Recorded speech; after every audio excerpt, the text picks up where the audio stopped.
investasi pada research, digitalisasi 90% bisnis utama, dan yang terakhir menerapkan manajemen data yang terintegrasi. Next. WSBP saat ini kita memiliki modal sebagai bisnis yang memiliki bisnis komplementer dari hulu ke hilir. Jadi dari downstreamnya kita punya quarry, midstreamnya kita ada precast. Ini produk-produknya ada pile, pitch, hydrostructure, marine, hosting, layer well, and others. Terus kemudian ready mix. Kalau ready mix ini beton cair. Dan upstreamnya adalah jasa konstruksi. Jadi kita punya bisnis yang one stop solution gitu ya bagi pelanggan, dari mulai konstruksinya, dari mulai bahan, kemudian bahannya sampai ke material alam. Next. Dan ini juga didukung oleh fasilitas produksi dan peralatan yang terjaga dalam kondisi prima. Kami punya 9 plant dengan kapasitas 3,7 juta ton per tahun. Jadi ini salah satu yang terbesar di Indonesia sebenarnya. Yang kedua, kita punya 23 batching plant. Kita juga punya quarry di Banten, Jawa Timur, dan Sulawesi. Jadi kita positioningnya ini sangat strategis gitu ya. Kalau Sulawesi itu dalam rangka menyuplai ibu kota baru, Banten juga sama gitu ya, Jawa Timur untuk pengembangan di daerah Jawa Timur. Lalu kemudian 400 lebih truck mixer dan 100 lebih well loader. Next.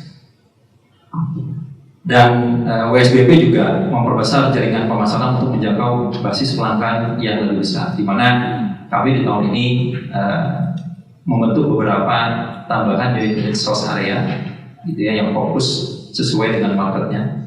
Paling tidak kami punya 6 area tersebar dari Aceh sampai dengan Papua dengan 100 lebih sales agent, dan kita juga memperkuat jaringan promosi kita baik itu melalui digital maupun channeling secara market intelligence.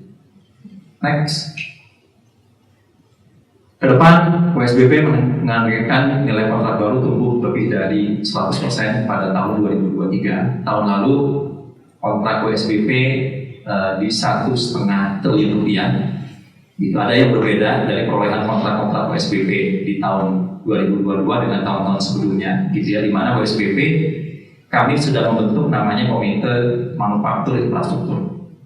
Jadi kalau kami mau melakukan satu bidding tender, saat ini kita melakukan proses seleksi secara komite yang isinya itu berbagai macam bidang yang ada di WSBP. Jadi kita akan mengakses proyek itu dari sisi keuangan, dari sisi production-nya, dari sisi human capital-nya, gitu ya, dan dari sisi supply chain-nya. Gitu. Sehingga dari sisi risiko dan pengenalan terhadap si calon owner dan pengenalan terhadap proyeknya itu dapat mendapatkan kesimpulan yang lebih utuh.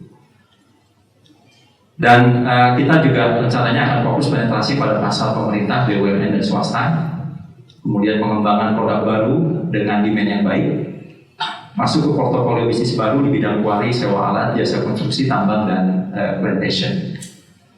Dan per Februari 2023, alhamdulillah kontrak barunya WSBP sudah mencapai 300 miliar rupiah, di mana 300 miliar rupiah ini 70%-nya merupakan pasar eksternal di luar dari waskita. Jadi ini sejalan dengan semangat dari WSBP untuk membalancing antara kontrak-kontrak internal dan juga kontrak-kontrak eksternal. Next. Ini beberapa contoh produk-produk yang sudah kita supply dari Banten, Sumatera Selatan, Jawa Barat, Bali, Jawa Timur, dan Sumatera. Saya kira ini cukup banyak, terutama di supply atas pembangunan konstruksi jalan tol. Next.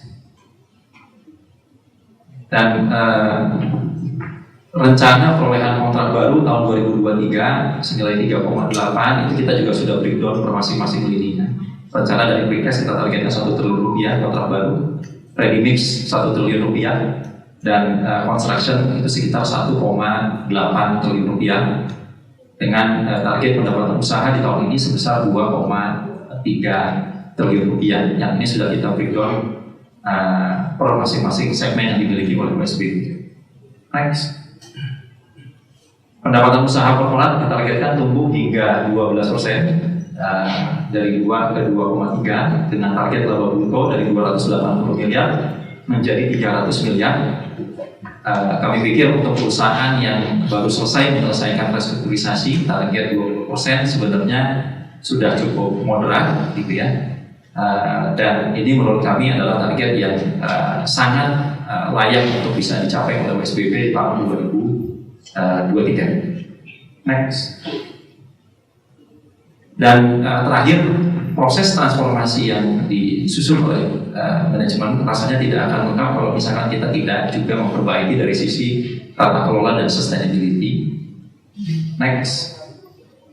Di mana kami saat ini sudah menerapkan sistem manajemen berbasis risiko sebagai langkah mitigasi potensi kerugian dan pencegahan atas fraud.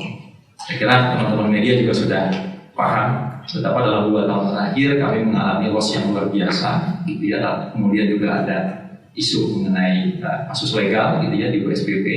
Kita punya semangat agar hal-hal yang seperti itu ya kalau bisa jangan kejadian lagi, gitu. Maka kami juga melakukan proses perbaikan dari sisi corporate governance-nya. Yang pertama, di mana setiap divisi, Departemen Manajemen Risiko dan Internal Audit bersinergi melakukan mitigasi korporat. Ini dalam rangka implementasi 3 lines of defense. Jadi manajemen risiko yang berlapis 3. Jadi ada Departemen Manajemen Risikonya, ada setiap divisinya, ada internal audit. Harapannya ini dapat meningkatkan proses mitigasi risiko secara korporasi. Yang kedua, ini adalah membentuk komite risiko. Ini yang tadi saya sebutkan, tim komite manufaktur. Di dalamnya komite risiko ini melakukan asesmen risiko dalam seleksi proyek attendant.